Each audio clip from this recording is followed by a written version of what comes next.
తమ లక్ష్యం 2028 assembly ఎన్నికలని Telangana Janasena incharge Shankar Goud అన్నారు. తెలంగాణ మున్సిపల్ ఎన్నికల బరిలో జనసేన పోటీ చేస్తుందని ఆయన వెల్లడించారు. ఈ నేపథ్యంలో త్వరలో జనసేన ఎన్నికల కార్యాచరణ ప్రకటించనుందని తెలిపారు. ఇక తెలంగాణలో అన్ని సమస్యల మీద పోరాటం చేస్తామని, బలమున్నటువంటి స్థానాల్లో తప్పకుండా బరిలో ఉంటామంటున్నాం జనసేన ఇన్ఛార్జ్ శంకర్ గౌడ్తో మా ప్రతినిధి హారిక ఫేస్ టు ఫేస్.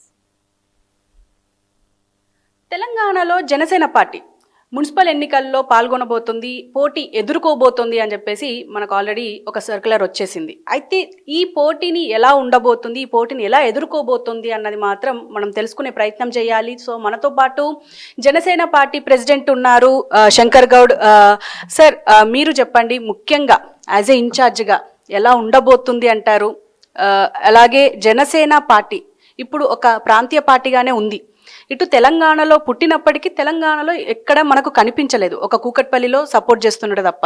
ఎలా ఉండబోతుందంట? అంటే మీకు చెప్తాను, మేము పోటీ చేయడం జరిగింది. గతంలో కూడా 2019లో కొన్ని చోట్ల మేము ఎంపీలుగా పోటీ చేయడం జరిగింది. దాదాపు 30,000 ఓట్లు మల్కాజ్గిరి పార్లమెంటు, సికింద్రాబాద్ పార్లమెంటు 10,000 ఓట్లు రావడం జరిగింది. ప్రయత్నం చేయాలి. రాజకీయ పార్టీ పెట్టిన తర్వాత ప్రతి కార్యకర్త అడిగే మొట్టమొదటి మనం పోటీ చేస్తామా లేదా. అంటే రాజకీయాలకు రావాలంటే ప్రతి ఒక్కరు వ్యక్తి అడిగేది ఇదే ప్రశ్న. సో మేము దాదాపు 2014లో పార్టీ పెట్టిన తర్వాత అనేక అంశాల మీద మేము భారతీయ జనతా పార్టీకి సపోర్ట్ చేయడం జరిగింది. ఎక్కడ కూడా మేము కాదంటే మొన్న జూబిల్స్ ఎలక్షన్లో కూడా మేము వాళ్ళకి మద్దతు ఇవ్వడం జరిగింది. మాకు కొన్ని చోట్ల బలం ఉన్న చోట్ల మేము పోటీ చేస్తామని చెప్తున్నాం. ఇప్పుడు దాదాపు 2,630 వార్డులు ఉన్నాయి. అక్కడ కొన్ని చోట్ల మాకు బలం ఉన్న క్యాడర్ ఉంటుంది, అక్కడ పోటీ చేస్తారు. అదేవిధంగా 6 కార్పొరేషన్లలో మాకు ఎక్కడెక్కడైతే అవకాశం ఉందో అక్కడ కార్పొరేషన్లలో కార్పొరేటర్గా కొన్ని అవకాశాలు ఉంటే అక్కడ మేము పోటీ చేయాలని ఒక ఆలోచన. ఈ ఆలోచనను మేము జనసేన అధినేత శ్రీ పవన్ కళ్యాణ్ గారి దృష్టికి తీసుకెళ్తాము. అదేవిధంగా మొన్న కొండగట్టు దగ్గర ఆయన ఒక మీటింగ్ సమావేశం పెట్టినప్పుడు చెప్పడం జరిగింది, గెలుపు ఓటమి కామనే, మీరు మాత్రం ప్రయత్నం చేయండి, ఎక్కడ ఆగొద్దని ఆయన పిలిపించండి. ఆ పిలుపు మేరకు మేము ప్రయత్నం చేస్తున్నాము. క్యాడర్ ఎక్కడైతే మాకు బలంగా ఉందో అక్కడ మేము పోటీ చేస్తామని మీ ద్వారా తెలియజేస్తాం. అంటే శంకర్ గౌడ్ గారు, అంటే ముఖ్యంగా ఏదైతే మనం మాట్లాడుకుంటున్నాం, అంటే మీరు అంటే గట్టిగా ఉన్న నియోజకవర్గాలు వార్డుల్లో మాత్రమే మేము చేస్తాము అని అంటున్నారు. కానీ హైదరాబాద్ కావచ్చు, ఇటు మొత్తం తెలంగాణ వ్యాప్తంగా చాలా ఉన్నాయి.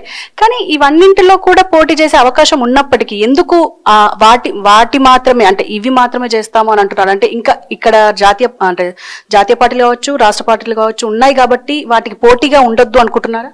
అట్లేం లేదు, మాకు క్యాడర్ బలంగా ఉన్న చోట్ల పోటీ చేస్తాం. క్యాడర్ ఇప్పుడు కొన్ని చోట్ల మాకు లేనప్పుడు చేయము. ఇప్పుడు ఓల్డ్ సిటీలో ఏ పార్టీకి లేదు, మీకు తెలిసిన విషయమే. అక్కడ కొన్ని చోట్ల ఉండొచ్చు, కొన్ని చోట్ల లేకపోవచ్చు.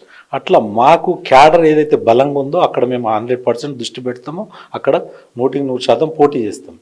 మేము భారతీయ జనతా పార్టీ అంశం వచ్చేసరికి అది ఏదున్నా కానీ ఎన్డీఏ భాగస్వామ్యంలో భాగంగా ఉన్నాం. మేము పార్టీ ప్రెసిడెంట్ గారు ఏ నిర్ణయం తీసుకున్నా దానికి కట్టుబడి ఉండడం మా బాధ్యత.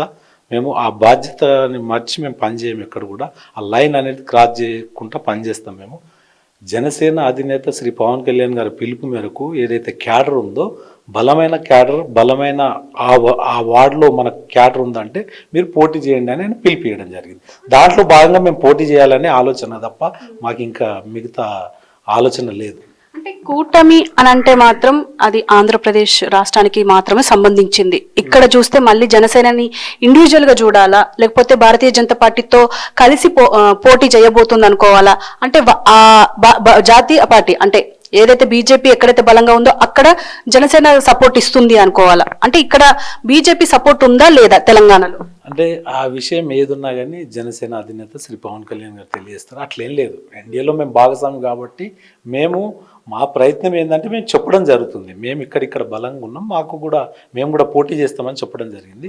ఆ అంశం ఏదున్నా కానీ పార్టీ పెద్దలు జాతీయ స్థాయిలో మాట్లాడి మాకు ఆ నిర్ణయాన్ని తెలియజేస్తారు. ఇంకా సమయం ఉంది కాబట్టి మీకు తెలియజేస్తాం. అంటే ఇదే ఊపుతో మళ్ళీ నెక్స్ట్ జరగబోయే ఏదైతే ఎన్నికలు ఉన్నాయో, అసెంబ్లీ ఎన్నికలు, వాటికి మళ్ళీ సంసిద్ధంగా ఉంటుంది జనసేన అని చెప్పి కోరుకోవచ్చు అంటారా?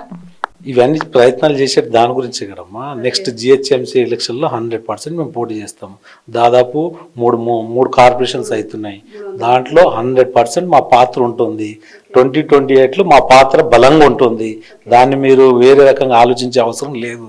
ఎందుకంటే ఈరోజు మార్పు కోరుకుంటారు, ప్రజలు మార్పు కోరుకుంటారు కాబట్టి మేము కూడా బరిలో దిగుతున్నాం. అంటే ఇప్పుడు ఒక తెలంగాణలో చాలా సమస్యలు ఉన్నాయి. దీనికి సంబంధించి ప్రాంతీయ పార్టీలు ఎప్పటికప్పుడు పోరాడుతూనే ఉన్నాయి, గొంతెత్తుతూ ఉన్నాయి. కానీ జనసేన ఎక్కడ కనిపించలేదు అన్నది మాత్రం ఒకటి నడుస్తుంది. దీనికి ఏం చెప్తారు? అంటే దేని మీద పోరాడట్లేదు, దేని మీద మాట్లాడట్లేదు అన్నదాని మీద. మీకు ఏ అంశం మీద మేము పోరాటం చేయలేదు మీరు చెప్పండి. సమస్య కావచ్చు, నీళ్ళ సమస్య కావచ్చు, ఇప్పుడు జరుగుతున్న ఇప్పుడు మీకు చెప్తానమ్మా, మేము 10 ఏళ్ళు టీఆర్ఎస్ ప్రభుత్వం ఉన్నప్పుడు కూడా మేము ప్రశ్నించడం జరిగింది. ఎవరైనా కానీ ఏ పార్టీ వాళ్ళు కానీ ఆ గవర్నమెంట్ ఉన్న వాళ్ళకి విన్నపించుకుంటారు, లేదంటే తెలియజేస్తారు, నిరసన ద్వారా తెలియజేస్తారు.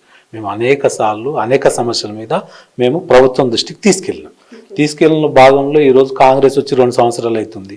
ఇంకా రాబోయే రోజుల్లో ఇప్పుడిప్పుడే అన్ని పార్టీలు ముందుకు వస్తున్నాయి. ఎందుకంటే ఇంకా 2 సంవత్సరాలు అయితే ఎలక్షన్స్ ఉంటాయి కాబట్టి మేము క్యాడర్ని బలోపేతం చేసుకొని ప్రజా సమస్యలను ప్రభుత్వం దృష్టికి తీసుకెళ్లడమే ఈ యొక్క పాత్ర ఉంటుంది, ఎవరిదైనా సరే, మాది కానీ మిగతా పార్టీలు కానీ. అంతేగాని వాళ్ళు సొంత ఎజెండా మీద ఫైట్ చేస్తారు, ఎక్కడ కూడా ప్రజల గురించి ఫైట్ చేయట్లేదు. ఈరోజు చూసుకోండి, మీరు బీఆర్ఎస్ పార్టీ గతంలో 10 ఏళ్ళు పరిపాలించిన తర్వాత ఇలా ప్రజలు మిమ్మల్ని దూరం పెట్టారంటే కారణాలు ఉంటాయి. సో అవన్నీ మీరు దృష్టిలో పెట్టుకొని మాట్లాడితే బాగుంటుంది. ఎందుకంటే ఇక్కడ రైతుల డబ్బు మీరు అంటే నేను తీసుకెళ్ళొద్దు అంటలేను, పెట్టొచ్చు, మీరు జాతీయ స్థాయిలో మీ సొంత డబ్బు పెట్టాలి. అంతేగాని మీరు ప్రభుత్వం నుంచి తీసుకెళ్ళి అటు పంజాబ్లో కానీ ఇటు మహారాష్ట్రలో కానీ ఇవ్వద్దని అంటలేను. రైతులకు మీరు సపోర్ట్ చేసేది కరెక్టే, ఇక్కడ వాళ్ళకు కూడా చూడండి అనేది మా ఒక ఆలోచన. అంటే ఇప్పుడు ప్రస్తుతం జరుగుతున్న ఏవైతే ఇష్యూస్ ఉన్నాయో, యూరియా సమస్య కావచ్చు, రైతులకు ముఖ్యమైనది, దానికి సంబంధించి ఇప్పటికే ఎన్నో మనం చూస్తూనే ఉన్నాం సమస్యలు. అందులో ముఖ్యంగా ఇప్పుడు ఇటు జాబ్ క్యాలెండర్ విడుదల చేయట్లేదు అని చెప్పేసి ఇటు కాంగ్రెస్ మీద చెప్తున్నారు. అంటే ఈ సమస్యల మీద ఎప్పుడు జనసేన కనిపించలేదు అన్నది మాత్రం దీనికి మీరేం చెప్తారు? లేదు, మేము ఆల్రెడీ ఉన్నాము. మా క్యాడర్ మా బలం ఏంటంటే ఎక్కువ ఇప్పుడు ఈరోజు పరిస్థితి ఎట్లయిపోయిందంటే వాళ్ళ మీడియా ఛానల్స్ ఉన్నాయి కొన్ని పార్టీస్కి, మాకు మీడియా ఛానల్స్ మీలాంటి వాళ్ళు ఎవరన్నా చెప్తేనే మేము చేసుకుంటూ వెళ్తుంటాము. మా సోషల్ మీడియా ఉంది, మా ఫేస్బుక్ ఉంది, మా పార్టీది. మీరు దాంట్లో చూడండి మేము ఏ సమస్యల మీద ఫైట్ చేసినాం అనేది date to date, time to time ఉంటుంది. కాకపోతే ఏంటంటే ఇది ప్రజలలోకి రాకపోవచ్చు, కొంతవరకు వెళ్ళొచ్చు, కొంతవరకు వెళ్ళకపోవచ్చు. నేనేమంటున్నా అంటే ప్రతి అంశం మీద జనసేన పార్టీ ముందుగా ఉంది, ప్రతి అంశం మీద మేము ప్రభుత్వ దృష్టికి తీసుకెళ్తున్నాము. అదేవిధంగా రాబోయే రోజుల్లో కూడా పెద్ద ఎత్తున ప్రభుత్వం దృష్టికి సమస్యలను తీసుకెళ్తామని మీ ద్వారా తెలియజేస్తాం. ఇప్పుడు జనసేన ప్రెసిడెంట్ ఎవరైతే అధ్యక్షులు ఉన్నారో పవన్ కళ్యాణ్ ఇప్పుడు అక్కడ డిప్యూటీ సీఎం కాబట్టి, ఇప్పుడు అక్కడ డిప్యూటీ సీఎంగా ఉన్నారు కాబట్టి ఇప్పుడు మనకు ఆ రాష్ట్రానికి సంబంధించిన కొన్ని సమస్యలు ఉన్నాయి. అది బనకచర్ల కావచ్చు, ఇప్పుడు ఈ ఏదైతే నీళ్ళ సమస్య కావచ్చు, ఇంకా చాలా సమస్యలు ఉన్నాయి. దానికి సంబంధించి ఏమైనా గొంతెత్తే అవకాశం ఉందా? అండ్ న్యూట్రల్ గా ఉంటారా? ఏది అసలు ఆయన స్టాండ్ ఎలా ఉండబోతుంది అంటారు? మీరు గతంలోనే మనం చూసుకున్నట్టయితే ఒక ఐఏఎస్ వాళ్ళని ఒక 4 ఐఏఎస్లని అదేవిధంగా 4 మంత్రులని కూడా అపాయింట్ చేసి ఆ ఒక సమస్యని పరిష్కరించండి అని ప్రభుత్వం వచ్చిన మొట్టమొదటిసారి ఒక మీటింగ్ కూడా జరగడం జరిగింది, మీ అందరికి తెలిసిన విషయం. సో ఎక్కడ కూడా కలిసి కూర్చొని చర్చించుకోవడం జరుగుతుంది. కానీ వీళ్ళు ఏదో దాన్ని ట్యాగ్ చేసి దాన్ని ఏదో టిగర్ చేసి దాన్ని హైలైట్ చేసుకుందామంటే ప్రజలు నమ్మే పరిస్థితులు లేరు. ఎవరు కూడా స్వచ్ఛందంగా శాంతి కోరుకుంటారు. కానీ మీరు రెచ్చగొట్టి మళ్ళీ ఓట్లు లబ్ధి పొందాలంటే ఇక్కడ తెలంగాణ ప్రజలు కానీ అటు ఆంధ్రప్రదేశ్ ప్రజలు కానీ రెడీగా లేరని మీ ద్వారా తెలియజేస్తారు. అంటే ఇప్పుడు మొన్న ఏదైతే మీటింగ్ జరిగిందో కొండగట్టులో, అక్కడ కూడా ఆయన ఒక మాట అన్నారు, ఏదైతే దమ్మున్న నాయకుడు కావాలి, డబ్బున్న నాయకుడు కాదు అని చెప్పేసి మాట్లాడారు. అంటే ఇప్పుడు ఖచ్చితంగా ఈ జరగబోయే ఎన్నికలు కావచ్చు, రాబోయే శాసనసభ ఎన్నికల్లో కావచ్చు, దమ్మున్న నాయకులే ఉంటారు అని చెప్పేసి అనుకుంటున్నారా? అంటే రాజకీయాలలో రకరకాల మనుషులు అవసరం ఉంటుంది. దాంట్లో దమ్మున్న నాయకులు కావాలి, మిగతా అందరూ. ఆయన చెప్పడం ఏంటంటే దమ్ముండి ప్రజల తరఫున పోరాటం చేసే వ్యక్తులు నాకు కావాలనేది ఆయన ఆ ఒక ఆలోచనతో చెప్పడం జరిగింది. నిజమే, ఈరోజు దమ్మున్న వ్యక్తులే కావాలి. ఎందుకంటే ధైర్యంగా పోరాడే వ్యక్తులు కావాలి. ధైర్యంగా పోరాటం చేసి ప్రభుత్వం దృష్టికి ఆ సమస్యను తీసుకెళ్లి ప్రభుత్వం ద్వారా ఆ ఒక సమస్యను పరిష్కరించే దశలో వ్యక్తులు కావాలి. కానీ ఈ రోజు ఏమైపోయిందంటే వాళ్ళ సొంత ఎజెండా గురించి పనిచేసే వ్యక్తులే ఎక్కువైపోయారు, కానీ ప్రజల సమస్యల మీద పోరాటం చేసే వ్యక్తులు లేరు. కాబట్టి ఆ ఒక్క లైన్ ఆయన మాట్లాడడం జరిగింది. ముఖ్యంగా ఏదైతే రామచంద్రరావు గారు మాట్లాడిన మాటల్లో, అంటే ఆయన జనసేనకి ఇక్కడ సంబంధం లేదు అని చెప్పేసి కూడా ఒక అంటే ఆ ఇంటెన్షన్ తో మాట్లాడారు. దీనికి మీరేం చెప్తారు? నేను విన్నది అట్లా లేదు. ఆయన ఏమన్నదంటే అధిష్టాన నిర్ణయం మీద కట్టుబడి ఉంటాం అన్నారు. మేము కూడా అధిష్టాన నిర్ణయం మీద కట్టుబడి ఉంటాము. ఎందుకంటే మాది కూడా ఏమంటున్నామంటే ఓటింగ్ అనేది చీలుతుంది. అది 100 ఓట్లు కావచ్చు, 1000 ఓట్లు కావచ్చు, 2000 ఓట్లు కావచ్చు. కలిసిపోతే నో ప్రాబ్లం.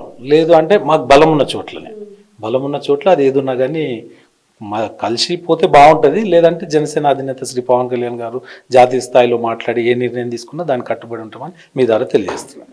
సో ఫైనల్ గా అంటే జనసేన అంటేనే యూత్ కి సంబంధించిన పార్టీ అని చెప్పేసి అందరూ అనుకుంటారు. ఎందుకంటే అటు ఫ్యాన్స్ కావచ్చు, ఆ ఫ్యాన్సే మళ్ళీ ఇటు కార్యకర్తలుగా మారిన రోజులు కూడా మనం చూసాము. సో ఇప్పుడు జనసేన తెలంగాణలో ఎవరెవరిని కలుపుకొని వెళ్ళబోతోంది, అలాగే యూత్ కూడా ఇక్కడ మేజర్ ఉన్నారు కాబట్టి ఇంకా నాయకులు ఎవరన్నా వచ్చే అవకాశం ఉందంటారా?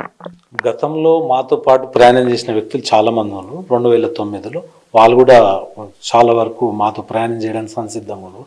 ఎందుకంటే రాజకీయ పరిణామాలు మారుతున్నాయి. ఇది మొత్తం ఓవరాల్గా మనం చూసుకున్నట్టయితే ఈరోజు ప్రజలు ఎవరైతే ప్రజలకు బాగా దగ్గరై సమస్యలు తీరుస్తారో వాళ్ళని ఆదరించే పరిస్థితి ఈరోజు ఉంది. గతంలో లాగా ఏదో తిడితే ఓట్లు పడతాయి అంటే అది పోయింది. ఆ సంస్కృతిని పులి స్టాప్ పెట్టడం జరిగింది. సో మేమేమంటున్నామంటే జనసేన పార్టీ ప్రెసిడెంట్ గారు, ఉప ముఖ్యమంత్రి వర్యులు మంచి పనులు చేస్తారు, మంచి కార్యక్రమాలు చేస్తారు. పేదలకు ఏం కావాలో ఆయన ఆలోచిస్తుండో వాళ్ళకి కావాల్సిన ఫలాలు అక్కడ అందజేయడం జరుగుతుంది. ఆ ఒక్క షార్ ఇక్కడ కూడా అదే రకంగా ఉంటుందని ప్రజలు నిరుపేదలు ఆలోచిస్తారు. వాళ్ళంతా మాతో పాటు ఉన్నారని మీ ద్వారా తెలియజేస్తున్నా.